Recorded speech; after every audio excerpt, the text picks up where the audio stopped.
Mexicans were not interested in taking part in political issues. I even remember the expression almost verbal use, no? Like we had a kind of a political culture that was parochial, that was expression. No? And we didn't get into politics. From my perspective now, the problem is not public opinion or societal values or the level of interest in the public sphere, but the poor institutional design people like me do when they are creating spaces for participation.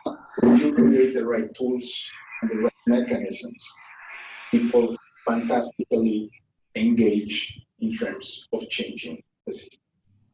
So we have to stop thinking that it's their problem, start thinking that it's our problem. Thank you very much, Zoe. And the funny noise is great. They get the beautiful segue. Thank you very much. And it's really a pleasure to hear about the work that both of you have done. So I'm the president of Trailblazers PAC, which it was introduced at the beginning is that's very interesting that we're a citizen PAC. We are the home of front porch politics. We moved politics out of the back room onto the front porch. And I thought it was very interesting how Eduardo pointed out that pitfalls is important to say in Spanish for all of these reasons. I think that the concept of moving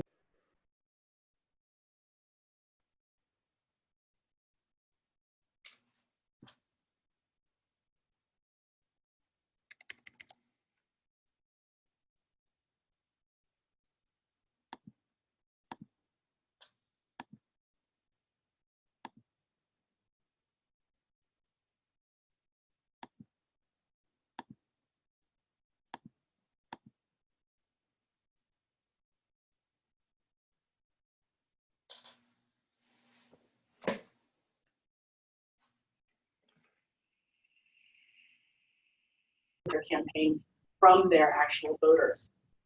And as a PAC, as part of the dark money establishment in the United States, we could keep our money secret. We could not disclose where our money comes from and where our money goes to, but we choose not to do that. And we publish on campaign finance portals where all of our funding comes from, where it goes to, what all of our vendors are, and we ask our candidates to do the same thing. We started in 2017. It came out of my own race for New York State Senate. I ran as a Democrat in a district that was held by a Republican seat in New York.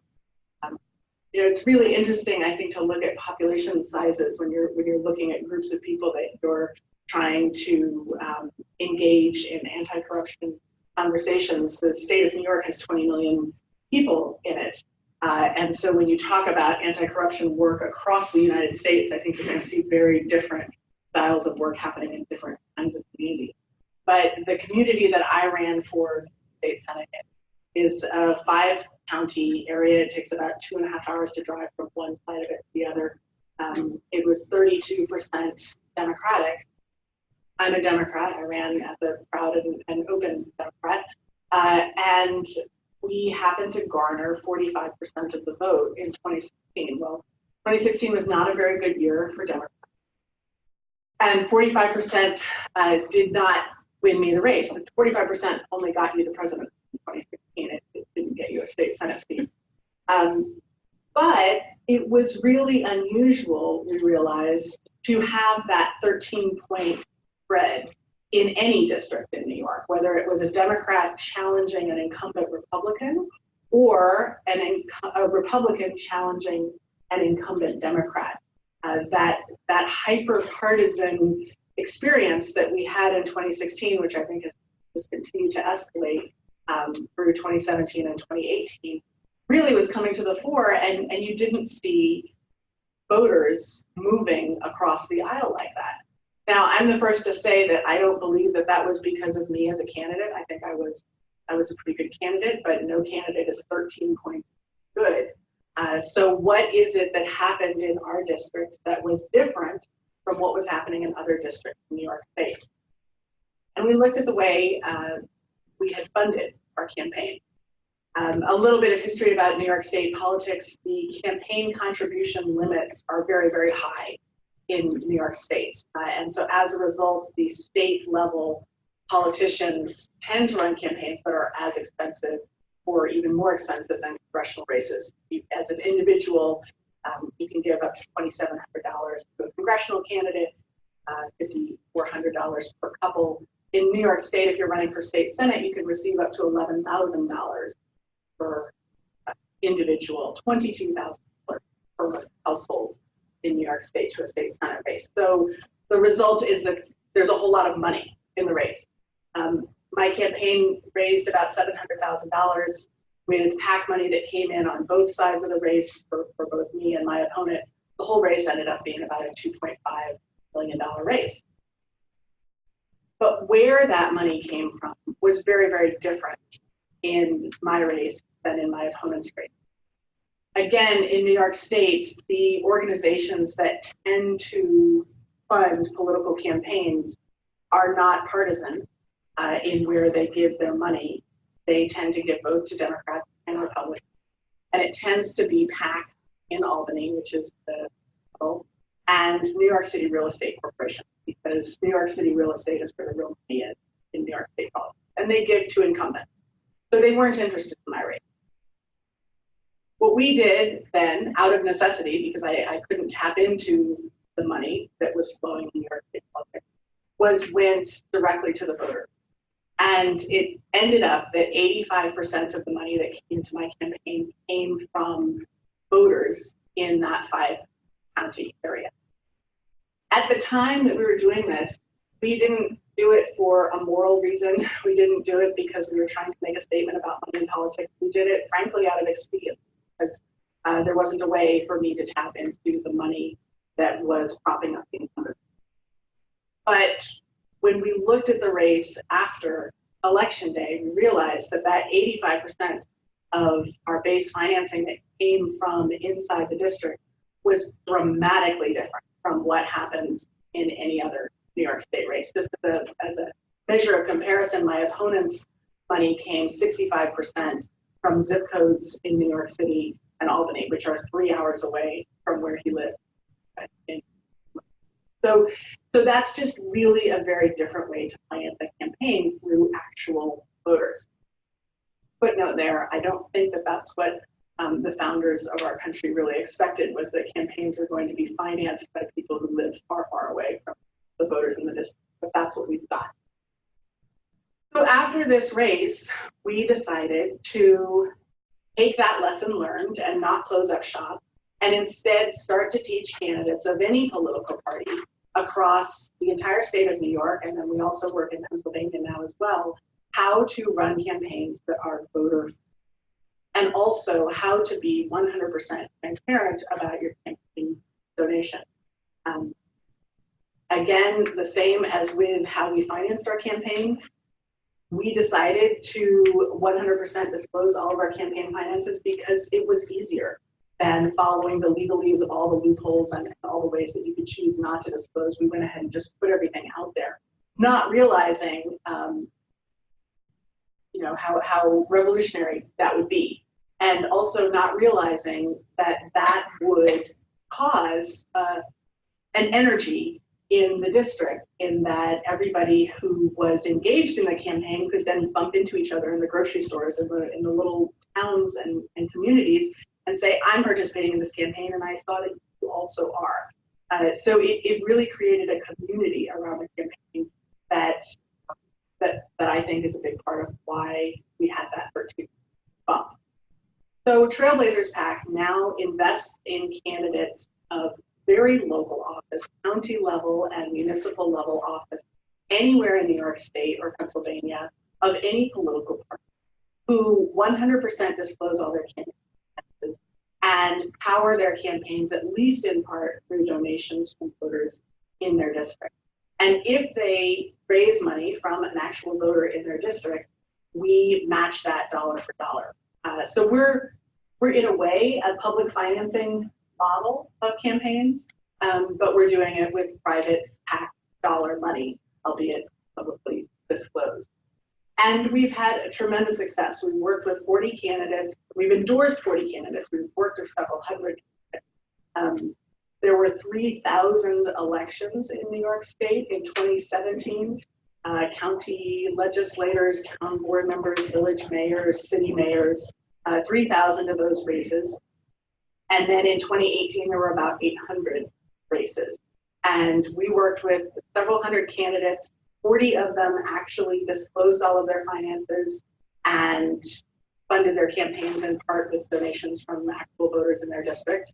And it turns out that close to 60% of those candidates won their races. So not only does it make you an honest person to disclose all of your campaign financing, but it also makes you more powerful. It makes you more likely to win. And I think that that's because of this energy and this buy-in and literal investment that you get with a voter financing as opposed to a corporate PAC financing. In the end, corporations, at least still, can't vote. They don't have that right. Can donate, but they can't actually vote. You need a real person. So we did that in 2017 and again in 2018. We're really excited to continue building this out. We're hoping to begin endorsing candidates across the country and starting to bring this Trailblazers model of standing up to do better than the law requires to candidates and races all over the place. It doesn't just affect the individual candidate in that race, but it also puts pressure on the other candidate, that candidate's opponent. You know, if I can see this candidate's campaign, then why can't I see yours? And I'll just wrap up with a quick story about one of our candidates, one of the candidates that we endorsed very early on in 2017. It was Hal. He was running for mayor in the village of Homer, New York. Homer, New York has about 1,000 people. Very, very small. And Hal recognized that the long-standing mayor of Homer, New York was the wife of the largest employer in town and in the county. And that she had been reelected over and over to this position with no opposition whatsoever. And so he went to his local political party. She was of the other political party. He went to his local political party and said, you know, somebody needs to run against her. We never have any opposition.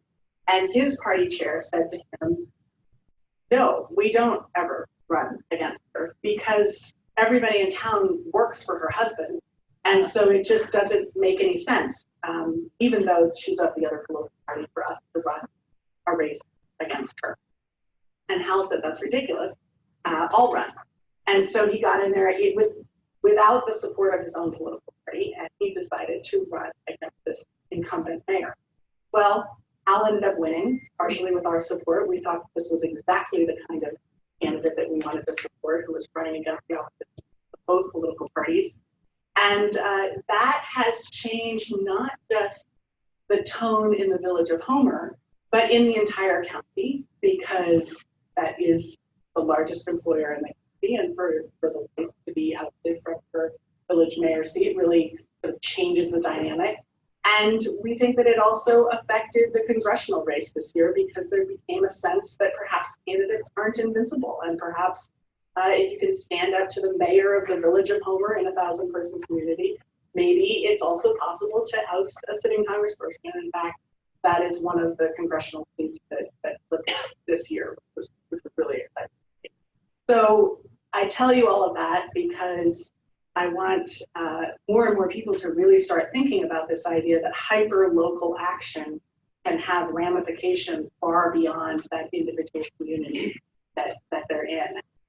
When we begin to invest in one community after another, making real change, it has to that we can't possibly. I don't think You want this one? yeah, that's great. It would be much easier. Thank you.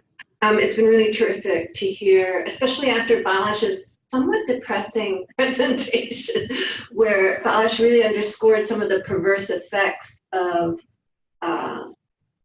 the anti-corruption campaigning, which both raises the specter of corruption as being so pervasive that, you know, well, if they're all corrupt, at least we like this guy because he's probably less corruptible because he has so much money. So it was an interesting example from the Czech Republic. And yet, when you guys were talking about your campaigns, even though you could put this under the larger umbrella of an anti-corruption campaign, you really aren't messaging on corruption. You're messaging on just really specific things that, you know, a candidate has to commit to that really help to stem the tide against potential capture by special interests and corporate interests. What you're really doing. And I think that actually, from the work that I know folks like Project on Government Oversight have done and the Open the Government Coalition really hits at the heart of what Americans find so frustrating, you know, the sense of that capture and how do you stem the tide. Another aspect of what comes out from both of you is you really sort of essentially through this work also creating greater cultural literacy around these issues. Conflict of interest is not a big sell as a, you know, but think about how important it is in our work. So I do see this as critical. I just wonder about scaling up something so local, like in the case of the Trailblazers, and vice versa in the case of Tres de Tres. I'm pretty sure the 600,000 people who signed on, did that lead to a shift in cultural literacy? Who are you really targeting? Because that's, you're doing this at a national level, right? So what are the challenges to really scaling this up or applying it? That said, I'd be curious from Balazs, can you, when you're looking at your evaluation of what happened in the Czech Republic, how much were you focusing on what candidates were asked to do differently? And is there something that you're hearing from these from the speakers today, which wasn't adopted, which could have really changed the platform? Because it's clear from your story that there have been very perverse outcomes, and a lot of it ties to the fact that it created this widespread notion of corruption being so endemic that only a businessman who knows how to tackle corruption, who knows how to manage out of problems, and who wouldn't be bought himself would fit in. And that's something I think we, you know, struggle against here as well. Yes, first of all, you know, like the difference between my role, I'm an evaluator, and those who are managing, you know, these issues. So I'm obviously more critical. And, you know, like I was trying to describe a more holistic picture about these issues. I just, you know, like, so the pledge system, which the Reconstruction of State Coalition came up, actually even works now. And most of these, I mean, the 4 legal acts are still discussed. 4 are still pending. The coalition is still pushing them. You know, the politicians are still pledging. There is this feeling that something is still rotten, and this didn't work out. And that's the general, and this is why people didn't care about this enough, or it didn't reform the system. It's actually helped to contribute to the collapse of the traditional party system, right? So in between the citizen and politics, now the big money is the winner. So, you know, the issue is, and obviously this is a different context perhaps from the others, but that's kind of the holistic picture of the whole thing. And that's why I'm saying it has contributed, but the main, if I need to blame someone, is these are the political parties who allow this kind of corrosion of the parties themselves, and they're still kind of, you know, not able to get back. For example, the Social Democrats, which is, you know, it's a plague, which they sign up for the neoliberal economic policies, they're actually getting eradicated now. Just like, you know, the Social Democrats are having a big trouble Europe-wise everywhere. Simply because they cannot get off these economic policies, and the economic governance is what, you know, like, which is kind of the clear, which divided the countries and nations between urban and rural people, and income-wise, culture-wise, all this. And I think it's very much similar to the United States in the end as well. You know, the two economies, the two societies, the two cultures, you know, like the kind of sharpening the difference between the two. So that's kind of changing a lot what, you know, like the politics of anti-corruption as well. But going back to the original question, all these pledges and all these steps are actually still working. So I don't want to create an impression that this coalition was a failure at all, actually on the contrary. But it has side effects and consequences, which unfortunately the Czech Republic, not myself, but the Czech Republic is facing, meaning an oligarch is in power. And now, you know, the entire system which has been built up, the check and balances and all this, are actually kind of in question. I just want to, like, one key point, which I didn't mention, but I think it's absolutely clear, is the trust in the institutions. And, you know, a lot of people are disillusioned in technocratic solutions. And they're looking at the anti-corruption as a technocratic solution as well, something which is legal, something which is legislative. You know, I cannot feel it. It's too complicated. And, you know, like how the technocrats, the European Union, particularly in the Czech Republic, are managing the migration crisis, the euro crisis, Greece, you know, all kind of other issues, Ukraine, you know, and people kind of want, or they're turning into more the individuals who achieved something, right? Whether this is only PR or, you know, like promotion or actually real achievement, they want something, and in terms of politics, who have certain track record, who has certain achievements behind itself, you know. And I'm not relating to the United States. I'm relating to Babiš, who particularly built up, and it was a very smart guy who managed to build up the biggest agricultural conglomeratum in the Czech Republic, right? Against all odds. Yeah, it was a lot of rent seeking, it was a lot of Eurofunds, but he knew how to do it. He was able to do it. And, you know, for a lot of Czechs, it's a success story. If he can do that. So I don't want to, you know, like, this is very different from Trump, which is much more promotion than actually real career. This actually is an ordinary peasant guy who did it. So, you know, people can relate that to that kind of responsibility and success story, which they bringing into politics as well. So thank you, Balazs. I'm very cognizant that we have 14 minutes left. And so I'm going to open it up to questions. I'm going to ask a question of Leslie, but she doesn't have to answer it right now. But what do you think about the idea of incorporating not just what, you know, into the Trailblazers, also a commitment to register your interest and declare your assets? I love that idea. I love the idea of the triangle and the three pillars. I think that's really interesting. The thing that we are most excited about with Trailblazers is that it isn't just a pledge; it's actual action during the campaign, right? But that's what you're doing as well. You're asking for real disclosure. Candidates can promise anything during a campaign. But the nice thing about the corruption issue, I think corruption is the #1 issue. If we can fix the money and politics problem, pretty much any other problem out there.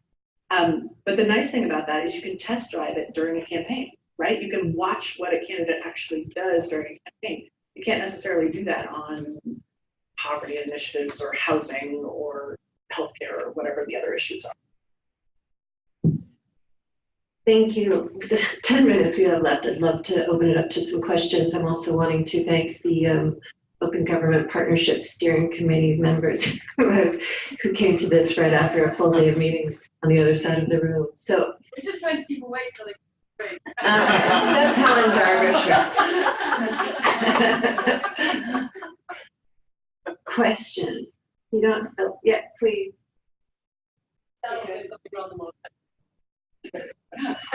Just introduce yourselves to her. Maybe we can just. Yeah, I'm Susanna Vink, also from OGP, and saying hello to Balazs, who I haven't seen for years, but we come from the same country, Slovakia. And I want to challenge him a little bit, because I don't think Babiš is an ordinary person. I do think that ordinary people can relate to him, but he's an oligarch whose roots go back to the communist regime that he learned how to misuse, and he gained all the power and knowledge there. And that's how he gained his money in the 90s in Slovakia and how he built that empire. So he's very much like Trump. He's not a successful business person. That's the story he's trying to sell, but it's not right. And I think that much more what the commonality that I see between the US and the Central Europe, like Czech Republic and Slovakia, is that this is an anti-establishment movement, because the elites and standard political parties rightly disappointed people, and they were not able to offer a story of a real solution on how to fix the problems. And then people like Babiš or Trump come, who have the narrative that is right, and they misused popular media in portraying that image, which is just doesn't match reality, and it will need, an actual term or maybe two in the office for people to find out that that wasn't true. So hi, Balazs. And I'm sorry, but I don't have a question. I just wanted to offer a different perspective. Slightly more sensible. Hi, Helen Derbyshire from Access Info Europe, based in Madrid, and on the Open Government Partnership Steering Committee. It was really interesting to hear the presentations and to hear about the work that you've been doing recently. I do think that one of the challenges, and it's something we talk about on the Open Government Partnership Steering Committee, is how do we get out to people at a more local level, the hyper-local level. And if you can hit at least have some successes, how the word spreads about that, that's fascinating. I do think there's a sort of linking to what Susanna was saying, and Balazs and Eduardo also, we really have a challenge in fighting against corruption. And I think that what's amazing, what sometimes amazes me, is the amount of effort that civil society has had to put in to achieve something like getting people to publish their assets declarations, or getting travel expenses and battles that we've had in Europe. And sometimes I feel that what we've managed to do is too little and too late. And maybe, I don't know what the answer is there exactly, but I wonder how we have, in the face of populists who are often anti-democratic, but benefiting from people's disillusionment with a corrupt political class, what else can we do? Because I feel like things like assets declarations were just chipping away at a block that's much bigger. I don't know if you have any other ideas. Thanks.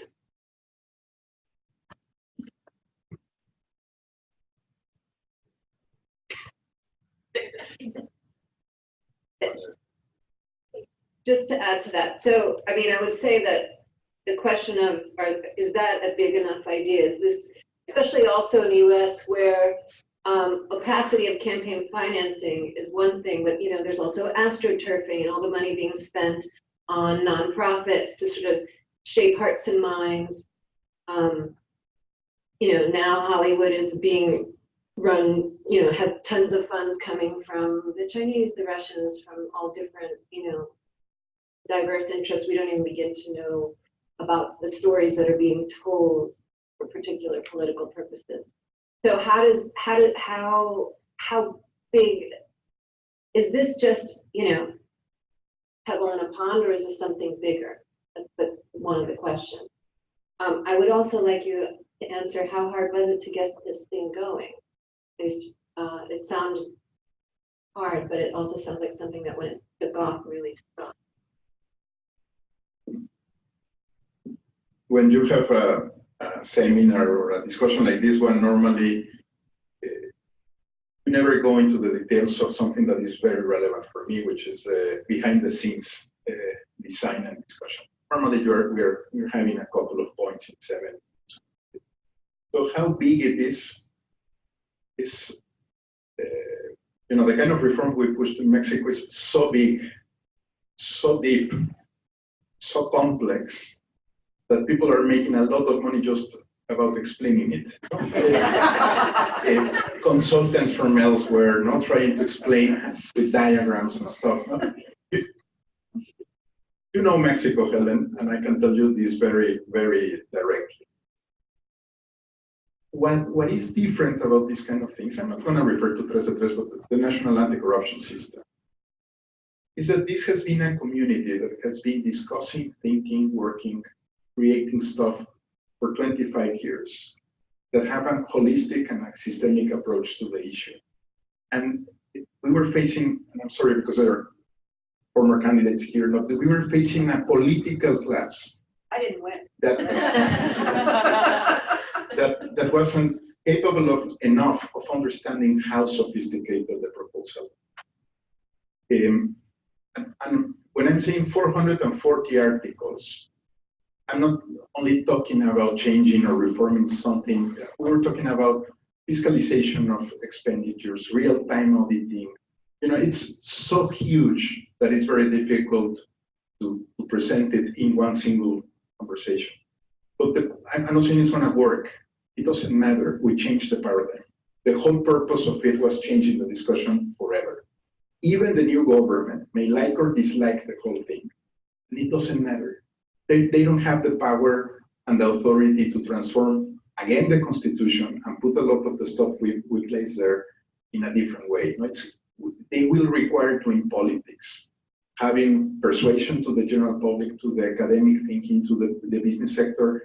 I'm not even making the point of the sophistication and complexity of the coalition itself. And it was a real coalition. Now, let me provide you with an insight for OGP. While we were doing these 4 to 6 months of campaigning, going to Congress, reforming 400 articles, we consciously decided not to put any of these actions within an action plan of OGP. And there was a reason for doing so. We knew that by the time we had reformed the Constitution, changing the laws, implemented them, there was going to be a group of people, ourselves included, putting post-its in workshops, endless workshops, trying to convey an action plan that will become effective in 2 years. So one of the conscious decisions for the anti-corruption movement in Mexico was not to connect the anti-corruption reform with the open government partnership, because we knew that it was going to take too long, it was going to become very bureaucratic, the impact was going to be very limited, and it wasn't connected at all with the political moment. If I bring your case and my case, and you were saying serendipity, and I would, I love the expression because it has a lot to do with science and innovation. What you were presenting is you had a 30 seconds opportunity and you had to take it in real time. You didn't have the benefit of having a boarding scheme and a workshop and planning a lot. Of course, we planned, but there was an opportunity window and you crossed it. And exactly the same for us. The thing is that it's not serendipity in orthodox terms, but it's taking advantage of the political momentum. 2 years after that, in OGP, we were discussing the withdrawal of civil society because of Pegasus. I can happily share with you my malware. And it was a totally different discussion for the country. So my point is it's not aiming high or big. It's not about the scale of the reform. It's about the political momentum and your capacity to listen to the people, understand their political messaging, and try to bring them back something that is relevant for them at that precise moment. 2 years after that, it doesn't matter anymore. So it's not about, innovation has something beautiful, which is you don't concentrate yourself and try to innovate. You don't do workshops for innovation. You understand that there's something the proximity of something that is already happening, that if you take the advantage of using it, you will do a difference. Just for the record, because you know the Mexican story, access to information is another discussion. Because we were discussing open parliament for anti-corruption, we were also able to have open parliament for access to information laws in Mexico. And now it's becoming a political word that is relevant for the political class is changing the conversation in the way we normally say, not that we are changing the conversation, but we change the conversation. And it's not, I wouldn't say it's about size or ambitious goals. It's about taking care of the right political momentum. If we don't make OGP something related and connected to the political momentum of countries and the political cycle, it's going to be rationally perfect. I was responsible of achieving 34 out of 34 commitments in the second action plan in Mexico. And we did it by the book, and we achieved everything, and nothing happened. So I think it's not about the size. Well, I appreciate all of that. I think that there's also a really key distinction between anti-corruption work and transparency work, right?